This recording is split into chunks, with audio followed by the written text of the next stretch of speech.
Hello friends, welcome back to our channel. So ఈరోజు వీడియోలో మనం మా యొక్క పర్సనల్ ప్రాజెక్ట్ రిపోర్ట్ని అయితే మీకు చూపించబోతున్నాను అనమాట.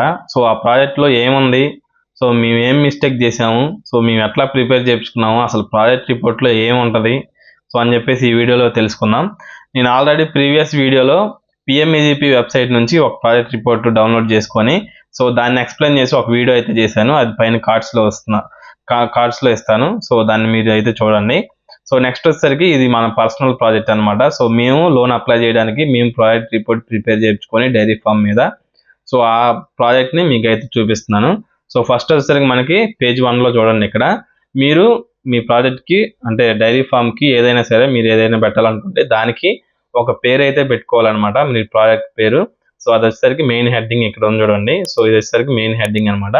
సో ఇది నెక్స్ట్ వచ్చేసరికి మనకి ఇది ఎక్కడ ఉందని చెప్పేసి ఆ ప్రాజెక్టు ఎక్కడ ఉంది, సో స్థలం వచ్చేసరికి సర్వే నెంబరు, అండ్ నెక్స్ట్ వచ్చేసరికి ఊరి పేరు అండ్ పిన్ కోడ్. సో అవన్నీ డీటెయిల్స్ ఇక్కడ ఉన్నాయి. అండ్ నెక్స్ట్ వచ్చేసరికి మనం చూడండి project report on the dairy farm. So మీ డైరీ ఫామ్ గురించి లోన్ అప్లై చేస్తున్నాం కాబట్టి so project on the dairy farm కింద వచ్చేసరికి ప్రిపేర్డ్ బై. ఈ ప్రాజెక్ట్ రిపోర్ట్ అనేది సిఏ చార్టర్డ్ అకౌంట్ గారు అయితే క్రియేట్ చేస్తారనమాట. సో వాళ్ళ డీటెయిల్స్ అయితే ఇక్కడ ఉంటాయి. సో మీరు ఎవరి చేత అయితే ప్రిపేర్ చేయించుకుంటారో సో వాళ్ళ డీటెయిల్స్, వాళ్ళ phone number, so email ID, అవన్నీ డీటెయిల్స్ ఇక్కడ ఉంటాయి అనమాట. ఫస్ట్ పేజ్ గురించి అది. అండ్ నెక్స్ట్ వచ్చేసరికి మనకి ఇండెక్స్. సో ఈ ప్రాజెక్ట్లో ఏమైతే ఉన్నాయో కంటెంట్, సో దాని గురించి మనకి ఇండెక్స్ అయితే ఇచ్చారు. Project of the glance, so project estimation, statement of the contribution, so అవన్నీ ఇండెక్స్లో అయితే ఉన్నాయన్నమాట. పేజ్ నెంబర్ 2లో ఈ ప్రాజెక్ట్లో ఉన్నాయన్ని కంటెంట్స్ ఏ పేజ్లో ఏమేమి ఉన్నాయని చెప్పేసి ఒక ఇండెక్స్ లాగైతే ఇచ్చారు. సో థర్డ్ పేజ్ వచ్చేసరికి మనకి ఇక్కడ మనకి ప్రతి పేజీలో మీరు గమనించినట్టయితే పైన మన డైరీ ఫామ్ కానీ ఏదైనా మీ ప్రాజెక్ట్ పేరు ఉంది. సో దాని కింద సర్వే నెంబరు, అంటే మీరు ఎక్కడ పెడుతున్నారో సో ఆ ఊరి పేరు అండ్ పిన్ కోడ్. సో ఆ మూడు అయితే కామన్గా ఉంటాయి. అండ్ నెక్స్ట్ వచ్చేసరికి మనకి ఈ పేజీలో ప్రాజెక్ట్ ఎట్ గ్లాన్స్. సో ఈ ప్రాజెక్ట్ గురించి ఒక చిన్న ఎక్స్ప్లెనేషన్ అనమాట. సో నెక్స్ట్ వచ్చేసరికి ఈ ప్రాజెక్టు అడ్రస్, సో ఎక్కడ ఉంది ఈ ప్రాజెక్ట్ అని. మా ప్రాజెక్ట్ వచ్చేసరికి కొలకలూరు అంటే మా గ్రామంలో ఉంది. సో నెక్స్ట్ వచ్చేసరికి nature of the business. So ఈ బిజినెస్ సో దేని ద్వారా అంటే మీరు ఈ బిజినెస్లో ఏం చేస్తారని చెప్పేసి. So sale of the milk. So మనం డైరీ ఫామ్ పెట్టేది మిల్క్ సేల్ చేయడానికే కాబట్టి so sale of the milk. And status of the unit and particulars of the partners. So status of the unit అంటే ఇప్పుడు మనకి ఒక ప్రాజెక్ట్ ప్రిపేర్ అంటే ఇప్పుడు మనం ఏదో ఒక బిజినెస్ పెడుతున్నాము. సో దాని పార్ట్నర్స్గా పెడతారు, లేదంటే సోలో పార్ట్నర్ ఉంటాడు. సో దానికని చెప్పేసి ఇక్కడ వాళ్ళ పేర్లు అయితే ఉంటాయి అనమాట. సో మా ఫ్రెండ్ అయితే ఇక్కడ ఉన్నారు చూడండి. సో అతనైతే ఈ ప్రాజెక్ట్కి సోలో ఓనర్ అనమాట. సో దానికి వచ్చేసరికి ఈ లోన్ తీసుకుంటున్నాం కాబట్టి సో అతని పేరు అయితే ఇక్కడ ఉంది. అండ్ నెక్స్ట్ వచ్చేసరికి ప్రాజెక్ట్ పర్టికులర్స్. సో ఇక్కడ మనకి ఈ ప్రాజెక్ట్లో ఏమేమి మనం కాంట్రిబ్యూట్ చేస్తాము, సో ఏమేమి ఉపయోగిస్తాం అని చెప్పేసి. సో షెడ్ అవుట్ అయితే వేస్తాము. నెక్స్ట్ వచ్చేసరికి బఫెలోస్ని కొంటాము. నెక్స్ట్ వచ్చేసరికి మనకి వర్కింగ్ క్యాపిటల్. అండ్ నెక్స్ట్ వచ్చేసరికి మనకి ప్రాజెక్ట్ కాస్ట్. సో ఈ ప్రాజెక్ట్ టోటల్ కాస్ట్ ఎంత ఉంది.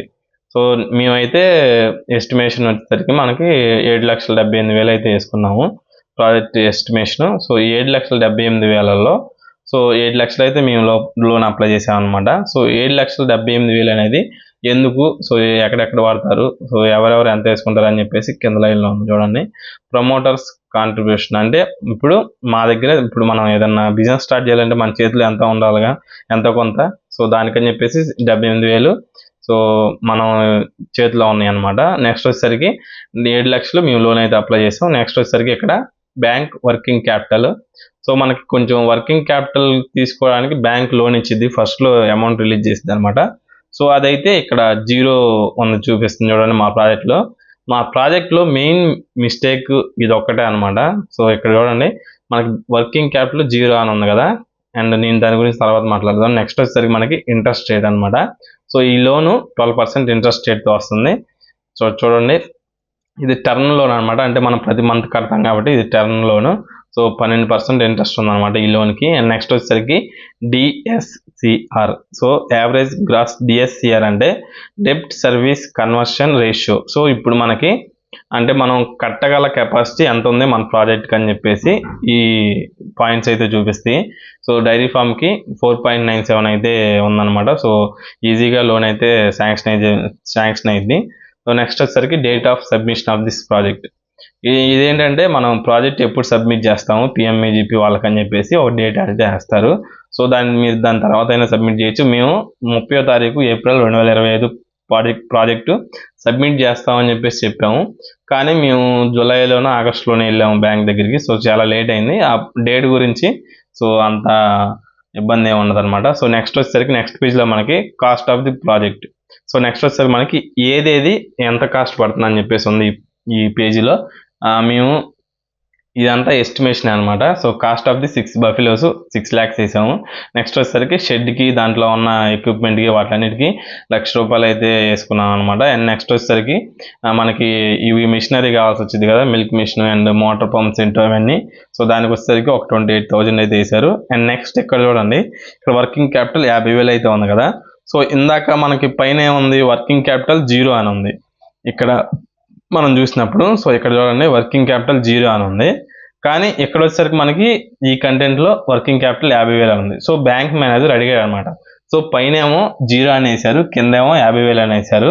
సో ఇదైతే మీకు 50,000 మైనస్ చేసి ఇస్తామని చెప్పారు. సో నేను ఆల్రెడీ ప్రీవియస్ వీడియోలో చెప్పాను, మీరు చూడకపోయి ఉంటే సో ఇప్పుడు మీరు ఎక్స్ప్లెయిన్ చేశాను అనమాట.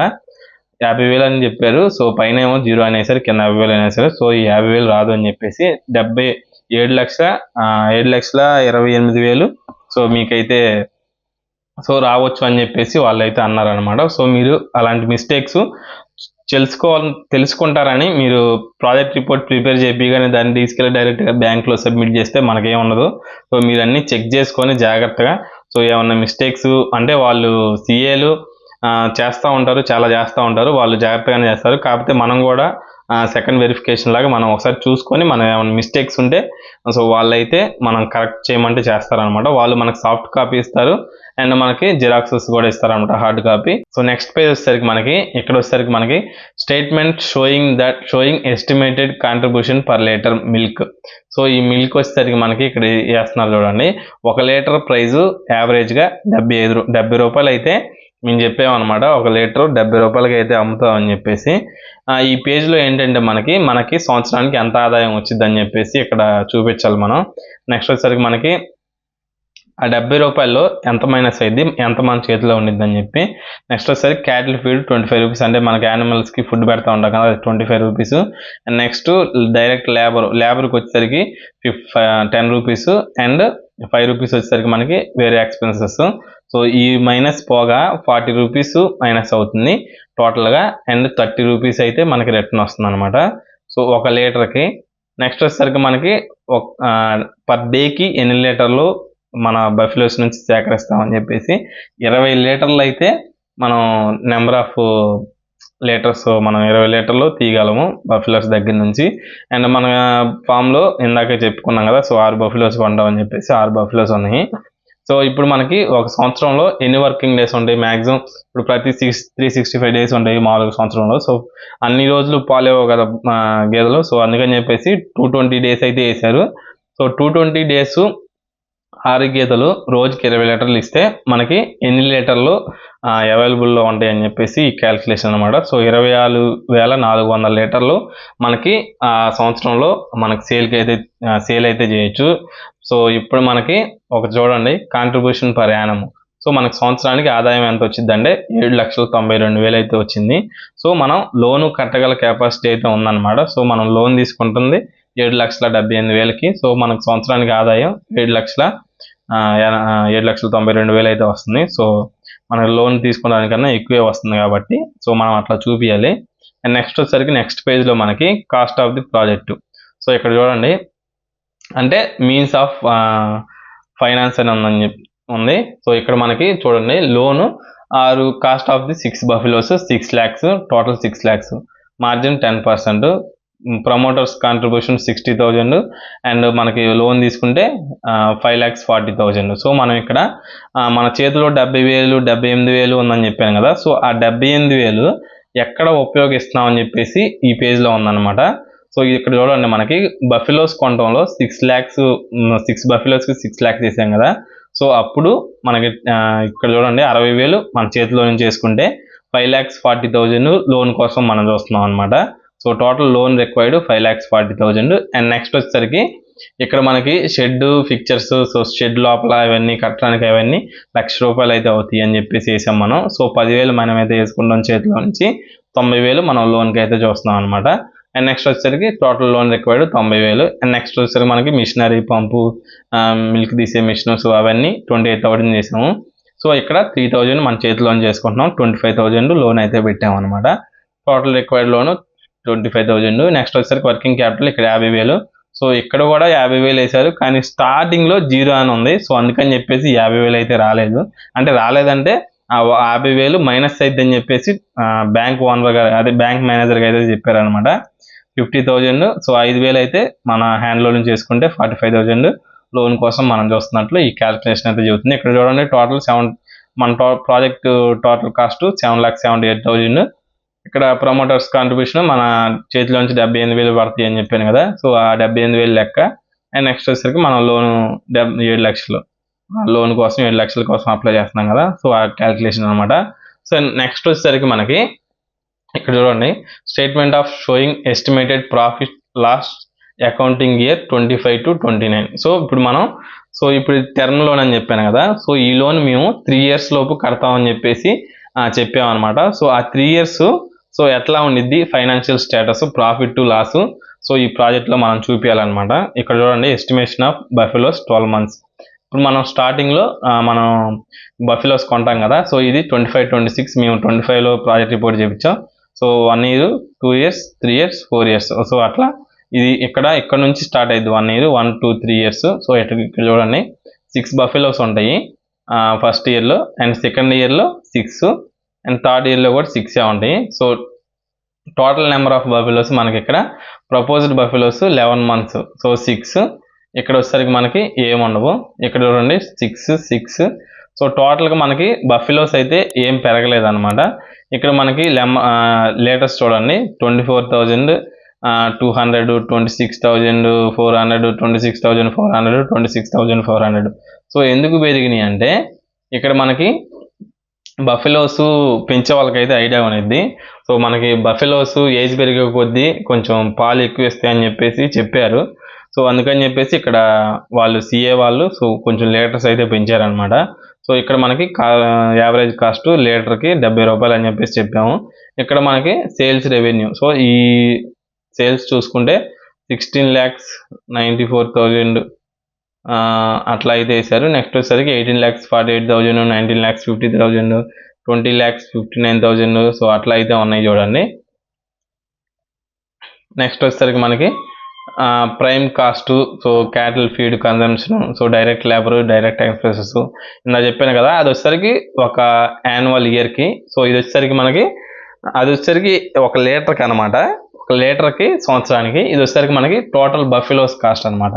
సో మనకి ఇక్కడ ఈ క్యాల్కులేషన్ అంతా పోయి క్లోజింగ్ స్టాక్ మనకి ఒక సంవత్సరం ఫస్ట్ ఇయర్ 7,46,000 ఉండిద్ది, నెక్స్ట్ ఇయర్ 8,02,000, సో 8,50,000. సో అట్లా ప్రతి ఇయర్ అమౌంట్ అనేది ఇంక్రీజ్ అవుతూ ఉండిద్ది మనం లోన్ కట్టే లోపు, మనం లోన్ క్లియర్ చేసే లోపు. సో బ్యాంక్ వాడికి మనం సేఫ్టీ అంటే మనం కట్టగలము, మాకు ఇంత ఇన్కమ్ వచ్చింది, సో మీరు సేఫ్గా లోన్ ఇవ్వచ్చు అని చెప్పేసి ఒక అష్యూరెన్స్ ఇస్తున్నారు అనమాట ఈ ప్రాజెక్ట్ ద్వారా. ఈ క్యాల్కులేషన్స్ అన్ని ఆయన చూసుకుంటారు బ్యాంక్ మేనేజరు. ఏమన్నా ఇప్పుడు మనకి ఇదంతా తక్కువ ఉందనుకోండి, మన వచ్చే ఇన్కమ్ కన్నా లోన్ తీసుకునే ఇన్కమ్ ఎక్కువ ఉందనుకోండి, సో వాళ్ళు లోన్ ఇవ్వడానికి ముందుకు రారనమాట. సో ఇక్కడ కూడా నెక్స్ట్ వచ్చేసరికి టోటల్ కాంట్రిబ్యూషన్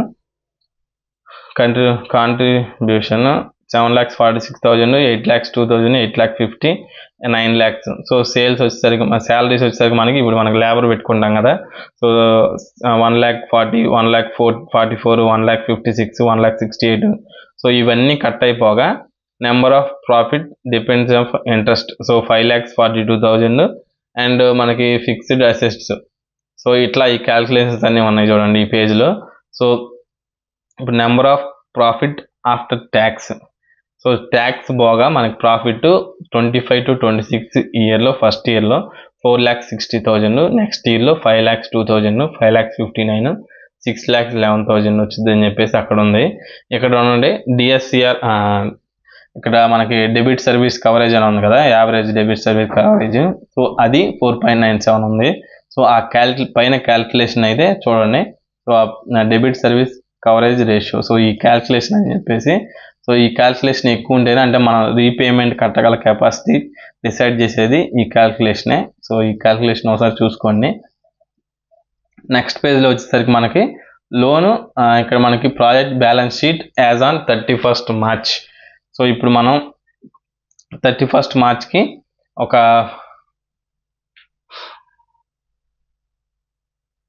సో ఈ బ్యాలెన్స్ షీట్ అయితే ఉంది చూడండి. సో మామూలుగా అయితే ఫైనాన్షియల్ ఇయర్ అంటారు 31st March దాకా. ఏప్రిల్ నుంచి మనకి ఫైనాన్షియల్ ఇయర్ స్టార్ట్ అయింది. ఇక్కడ చూడండి మనకి ఒక ఫైనాన్షియల్ ఇయర్లో 4,35,000 ఓపెనింగ్ క్యాపిటల్, అండ్ ఇక్కడ మనకి ఓపెనింగ్ క్యాపిటల్స్ ఇవన్నీ 12,45,000. మనకి కింద మనం ఏమేమి మైనస్ అవుతాయి, బ్యాంక్ బ్యాలెన్స్ మనకి ఎంత ఉండిద్ది, అండ్ కరెంట్ లైబిలిటీస్ ఇక్కడ చూడండి ఉన్నాయి 17 lakhs. So assets live stock so మనకి 6 lakhs. సో అట్లా మనకి టోటల్గా ఒక ఫైనాన్షియల్ ఇయర్లో 31st March అంటే ఫైనాన్షియల్ ఇయర్ క్లోజింగ్ డేట్ అనమాట. సో చూడండి 9,70,000, 11 lakhs. సో అట్లా బ్యాలెన్సెస్ అయితే ఉన్నాయి అనమాట. సో అమౌంట్ అనేది ప్రతి సంవత్సరం పెరుగుతూ ఉంటుంది అని చెప్పేసి మనం ఈ ప్రాజెక్ట్ ద్వారా బ్యాంక్ మేనేజర్కి తెలియజేస్తున్నాం. మా ప్రాజెక్ట్లో ప్రతి ఇయర్ తగ్గదు, అమౌంట్ పెరుగుతూ ఉండిద్ది. సో మీరు నిశ్చింతగా లోన్ ఇవ్వచ్చు అని చెప్పేసి ఈ ప్రాజెక్ట్ ద్వారా చెప్తున్నాం అనమాట. సో డాక్యుమెంట్ ప్రూఫ్ అనేది ఉండాలి కదా, మనం నోటితో చెప్పడం కన్నా డాక్యుమెంట్ ప్రూఫ్ అయితే ఉంటేనే బ్యాంక్ మేనేజర్కి మనకి రేపొద్దున మీరు కట్టలేదు సో అది ఇది అని చెప్పేసి అడుగుతారు కదా, ఎంత లోన్ చూపించారు అది ఇది అని చెప్పేసి. నెక్స్ట్ వచ్చేసరికి మనకి ఇక్కడ total loan repayment interest. So ఇప్పుడు మనం 3 సంవత్సరాలు అయితే పెట్టాం మేము. సో దానికి నెలకి ఎంత కట్టాలి, ఎప్పుడు దాకా కడితే అయిపోయింది సో అని చెప్పేసి ఆ డీటెయిల్స్ ఇది. సో ఈ పేజీలో చూడండి, స్టార్టింగ్ ఫస్ట్ ఇక్కడ మనకి టోటల్ 7 lakhs పెట్టాము, టోటల్ ఇంట్రెస్ట్ 12%. సో 3 years పెట్టుకున్నాము, మంత్లీ కట్టాలి, 36 installments ఉన్నాయి. సో 36 installment అంటే 12×3 36. సో 12 సంవత్సరానికి 12 నెలలు కాబట్టి సో నెలకి ఎంత పడుతుంది మాకు 23,250 రూపాయలు పడుతుంది అనమాట. సో అంత కడితే ఫస్ట్ ఏప్రిల్లో మనం ప్రాజెక్ట్ పెడతాము. ఇందాక చూపించాను కదా ఏప్రిల్లో సబ్మిట్ చేస్తామని చెప్పేసి. ఏప్రిల్లోనే మనకు లోన్ రాదుగా, ప్రాజెక్ట్ రిపోర్ట్ సబ్మిట్ చేసిన 1 monthకో 2 monthsకో వచ్చింది. సో మేము 1 month ఎస్టిమేషన్ వేసుకొని 7 lakhs అయితే మనకి ఏప్రిల్లో మన అకౌంట్లో క్రెడిట్ అయింది. దాని తర్వాత మేలో క్రెడిట్ అయింది. సో మేలో క్రెడిట్ అయిన తర్వాత జూన్ నుంచి మనం ఈఎంఐ కట్టాల్సి వచ్చింది. సో అప్పుడు మనకి జూన్ నుంచి 23,250 కట్టుకుంటా. సో ఇక్కడ మనకి ఎంత ఉంది 23,250 కట్ చేసుకుంటే 6,83,000 ఉండిద్ది జూన్ నెల. సో జూలైలో మనం సో ఇక్కడ మనకి బెనిఫిట్ ఏంటంటే బ్యాంక్లో తీసుకోవడం వల్ల 23,250లో మనకి ఇంట్రెస్ట్ కట్ అయింది, and at the same time మనకి టోటల్లో కూడా కట్ అయింది అనమాట, లోన్ అమౌంట్లో కూడా. సో 2 కట్ అవుతాయి కాబట్టి మనకి జూలైలో కట్టాల్సింది మనకి ఇక్కడ చూడండి 6,83,750 రూపీస్కి మనం 23,250 కడితే మనకి ఇక్కడ లోను ఇంట్రెస్ట్ కట్ అయింది అండ్ అసల్లో కూడా కట్ అయింది అనమాట. సో అట్లా కట్టుకుంటూ వస్తే జూన్ 2025లో మనం ఈఎంఐ స్టార్ట్ చేస్తే, సో ఎగ్జాంపుల్గా అంటే మేము ప్రాజెక్ట్ అప్పుడు ప్రిపేర్ చేయించాం కాబట్టి ఎప్పుడు అవుతుంది 2028 మే కల్లా కంప్లీట్ అవుతుంది అనమాట మా ఈఎంఐ అనేది. టోటల్ 230 ఉండిద్ది. సో ఆ 230 అప్పుడే కట్టేసుకుంటారు మామూలుగా అయితే. సో ఇది 23,250 రూపాయలు కట్టుకుంటే మనం ఒక 3 సంవత్సరాలకి 2025లో తీసుకుంటే 2028 మేలో కంప్లీట్ అయ్యిద్ది అనమాట. సో ఎంత పడుతుంది ఇంట్రెస్ట్ టోటల్గా 46,500 అయితే మనం కట్టాల్సి వస్తుంది అనమాట ఎక్స్ట్రా. అండ్ నెక్స్ట్ వచ్చేసరికి ఇక్కడ ఏముంది కరెంట్ రేషియో అని ఉంది, కరెంట్ అసెట్స్. సో అట్లా ఈ టోటల్ సిఏ ఇక్కడ 2,54,000, 4 lakhs. సో కరెంట్ అసెట్స్ అనమాట ఇవి. సో ఇక్కడ కరెంట్ లయబిలిటీస్. నెక్స్ట్ వచ్చేసరికి నెట్ వర్త్ రేషియో. సో ప్రతి ఇయర్కి పెరుగుతూ ఉండిద్ది అని చెప్పాను కదా. సో ఇక్కడ చూడండి పెరుగుతూ వచ్చింది నెట్ వర్త్, అంటే మన ప్రాజెక్టు నెట్ వర్త్ అది. నెక్స్ట్ వచ్చేసరికి మనకి ఇంట్రెస్ట్లు, net salaries and TTA, sales. So అవన్నీ ఇక్కడ మనకి పర్సంటేజ్లతో సహా వేసి చూపించారు. సో ఇదంతా ఇయర్లీ క్యాల్కులేషన్ అనమాట. 25-26 ఇయర్ ఇది, 26-27 ఇయర్ ఇది, 27-28 ఇది, సో 28-29 ఇయర్ క్యాల్కులేషన్ అయితే ఇది అనమాట. సో ఇవన్నీ క్యాల్కులేషన్స్ అయితే ఉన్నాయి. అండ్ ప్రాజెక్ట్ రిపోర్టు 18 పేజెస్ అయితే ఉందన్నమాట మాది. ఇంకా కింద ఉన్నాయి చూడండి. ఇక్కడ వచ్చేసరికి ఇక్కడ మనకి మ్యాటర్ అయితే ఉంది చూడండి. Assumptions made in the preparation of the project. So మనం ఏమేమి అనుకొని వేసాము, సో అంటే అది ఎగ్జాక్ట్గా కాదు, మేము అనుకొని వేసినవి ఏమేంటి అని చెప్పేసి ఇక్కడ చూడండి. Advertising and marketing number of 2. So marketing staff, ఇప్పుడు మనం పాలు డైరీ పెట్టగానే అందరూ వచ్చి కొనుక్కొని వెళ్తారు కదా, సో అందుకని చెప్పేసి సో మార్కెటింగ్ స్టాఫ్ ఇద్దరు పెడతాము. సో వాళ్ళు మనకి ప్రమోట్ చేస్తారు. సో వాళ్ళకి శాలరీ 6,000 మంత్లీ ఇస్తే 1,44,000 మనకు టోటల్గా ఇయర్కి అయ్యింది. సో నెక్స్ట్ వచ్చేసరికి salaries that shall increased by 1,000 rupees. So వాళ్ళకి ఎవ్రీ ఇయర్ మనకి శాలరీస్ పెంచాలి కదా వాళ్ళకి. నెక్స్ట్ వచ్చేసరికి మనకి estimated selling price later. So each ఇయర్కి 4 రూపాయలు పెరిగిద్దని చెప్పేసి వేసాము. అండ్ నెక్స్ట్ వచ్చేసరికి మనకి estimated that indirect expenses will increased by 10% అని వేసాము. సో ఇదన్నీ అసెన్షన్ చేసుకొని ఈ ప్రాజెక్ట్ ప్రిపరేషన్ అయితే చేసామని చెప్పేసి మనం చెప్తున్నాం అనమాట. Loan shall be repaid EMIs 36 equated month installments. Sale of manure and sale of heifers ignored for the project purpose. And చూడండి, ఇప్పుడు మనం ఇళ్ళకెళ్ళి పోస్తూ ఉంటాము. సో అట్లా కొంతమంది పోపించుకుంటూ ఉంటారు డైరెక్ట్ మన దగ్గరికి వచ్చి. సో అవన్నీ తీసేసామని చెప్పేసి చెప్తున్నారు. So increase by 5%. So material labour 5% increase అయిందని చెప్పేసి అనుకున్నామని చెప్పేసి ఈ ప్రాజెక్ట్ అయితే ఈ మ్యాటర్ అయితే చెప్తుంది ఈ పేజ్లో. నెక్స్ట్ పేజ్ వచ్చేసరికి మనకి ఇక్కడ మనకి statement sowing estimated cash flows. So cash ఎక్కడెక్కడికి వెళ్తుంది, ఇన్పుట్ ఎంత అవుతుంది అంటే మనకి మన ఇయర్లీ స్టార్టింగ్లో మనకి మన దగ్గర ఎంత ఉంది, సో నెక్స్ట్ ఇయర్కి మనం ఎంత పెడుతున్నాం అని చెప్పేసి. Opening balance 34,000, 58,000. సో ఇవన్నీ క్యాష్ ఫ్లోస్ చూపించేదన్నమాట ఈ పేజ్లో. నెక్స్ట్ వచ్చేసరికి మనకు చూడండి economics parameters, life stock parameters. So ఇవి కూడా మనకి ఇక్కడ చూడండి యూనిట్ 20,000 per acre. ఇక్కడ మనకి ల్యాండ్, షెడ్, వాటి కాస్ట్లు అవన్నీ. సో అప్లికేషన్ ఆఫ్ ఫండ్స్ మనం ఎక్కడెక్కడ పెడుతున్నాము, shed cost 1 lakh. So already ఇది ఫస్ట్లో చూపించాను మీకు 7,78,000 అని. సోర్స్ ఆఫ్ ఫండ్స్, సో 78,000 మన చేతిలో ఉండాలి. 7 lakhs లోన్ అప్లై చేస్తున్నాము, total 7,78,000. So revenue income particulars అని చెప్పేసి ఇక్కడ ఉంది. సో రూపీస్ 70, మనం లీటర్ 70 అనుకున్నాము. So per animal litres 20. ఒక యానిమల్ ఒక 20 లీటర్స్ ఇచ్చిద్దని చెప్పేసి యావరేజ్గా 20 లీటర్స్ అయితే వేసాను. 20 లీటర్స్ అయితే అనుకున్నారు. ఒక గేదె మనకి 20 లీటర్లు ఉదయం సాయంత్రం కలిపి ఎస్టిమేషన్ వేసారనమాట. సో 120 లీటర్లు. సో నెక్స్ట్ వచ్చేసరికి 220 రోజులు మనకి ఇది చూస్తే మనం లొకేషన్ లాక్టేషన్ అనమాట. నెక్స్ట్ వచ్చేసరికి మనకి టోటల్ డ్రై పీరియడ్ 145 days పాలు ఇవ్వవు అని చెప్పేసి, అంటే ఆ టైంలో మనకి ప్రెగ్నెన్సీతో ఉన్నా కానీ లేదంటే సో సమ్ ప్రాబ్లమ్స్ వల్ల గేదెలు పాలు అయితే ఇవ్వవు అనమాట. నెక్స్ట్ వచ్చేసరికి మనకు టోటల్ 26,400 లీటర్స్ అయితే ఉంటాయి. మనకు టోటల్గా మిల్క్ అమ్మితే అంటే మనం లాస్ తీసేయకుండా 18,48,000 మన చేతిలో అయితే ఉంటాయి. అది జస్ట్ ఎస్టిమేషన్ అనమాట. నెక్స్ట్ వచ్చేసరికి మనకి ఇక్కడ ఎకనామిక్స్ పేజ్ 2 ఇక్కడ ఉంది చూడండి. సో ఇక్కడ మనకి 12 లక్షల, ఇప్పుడు మనకి 18 లక్షలు మన చేతిలో ఉంటాయి అని చెప్పాను కదా. సో అది రూపీస్లో 12,90,000 మనకు ఖర్చు అయిపోయినా కానీ so estimated net revenue before depreciation interest and taxes per annum. So ఇది మనకి చూడండి 18,48,000లో 12,90,000 తీసేస్తే 5,58,000 అనేది మన చేతిలో ఉంటాయి. సో లోన్ కట్టడానికి ఎటువంటి ఇబ్బంది ఉండదు.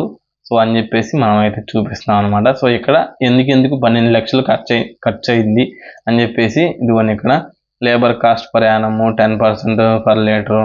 సో అట్లా అయితే వీటిలన్నిటికీ 12 లక్షలు ఖర్చు అయింది ఇయర్కి అని చెప్పేసి వేసాము. నెక్స్ట్ సో ఇది లాస్ట్ పేజ్ అనమాట. సో సో ఈ ప్రాజెక్ట్ రిపోర్ట్ అనేది ఎట్లా ఉండిద్ది మీకు ఎగ్జాంపుల్ కోసం చూపించాను. సో వీడియో కొంచెం లెంతీగా ఉంది. సో చివరి వరకు చూసిన వాళ్ళు ఎంతమంది ఉంటారో నాకైతే తెలియదు. సో మీకైతే కొంచెం ఇన్ఫర్మేషన్ ఇచ్చానని చెప్పేసి నేనైతే అనుకుంటున్నాను. సో మీరు ప్రాజెక్ట్ రిపోర్ట్ ప్రిపేర్ చేసుకున్న తర్వాత సో డైరెక్ట్గా తీసుకెళ్ళి బ్యాంకులో సబ్మిట్ చేయకుండా సో మీరు మీ సొంతగా కొన్ని పాయింట్స్ చెక్ చేసుకొని సో మాకైతే చెప్పాను కదా వర్కింగ్ క్యాపిటల్ అనేది మైనస్ అయింది. సో అలాంటి చిన్న చిన్న పాయింట్స్ కొన్ని మిస్ అవుతూ ఉంటాయి. సో మీరు జాగ్రత్తగా చూసుకొని సిఏ గారికి చెప్తే వాళ్ళు మళ్ళీ మాడిఫికేషన్ చేసి మనకి క్లీన్గా ప్రాజెక్ట్ అయితే ఇస్తారు. సో అది సబ్మిట్ చేస్తే మన బ్యాంక్లో మనం అనుకున్న లోన్ అమౌంట్ మన చేతికి అయితే మన అకౌంట్లో అయితే పడతాయి. సో ఇది ఫ్రెండ్స్ ఈరోజు వీడియో. సో మీకైతే అర్థమైంది అనేది అనుకుంటున్నాను మా ప్రాజెక్ట్ రిపోర్టు. సో ఇలాంటి మరెన్నో ఇన్ఫర్మేటివ్ వీడియోస్ కోసం మన ఛానల్ని అయితే సబ్స్క్రైబ్ చేసుకొని బెల్ ఐకాన్ ప్రెస్ చేసి ఉంచండి. వీడియో పెట్టగానే మీకైతే నోటిఫికేషన్స్ వస్తాయి. మీరైతే చూసి సబ్స్క్రైబ్ చేసుకొని లైక్ చేసి ఇలా ఎవరైతే ప్రాజెక్ట్ రిపోర్టు అండ్ పిఎంఈజీపీ లోన్కి అప్లై చేస్తున్నారో సో ఏ లోన్కైనా ప్రాజెక్ట్ రిపోర్ట్ అనేది మెయిన్ హార్ట్ లాంటిది. సో వాళ్ళకైతే ఈ వీడియో షేర్ చేయండి. Thank for watching. Thank you.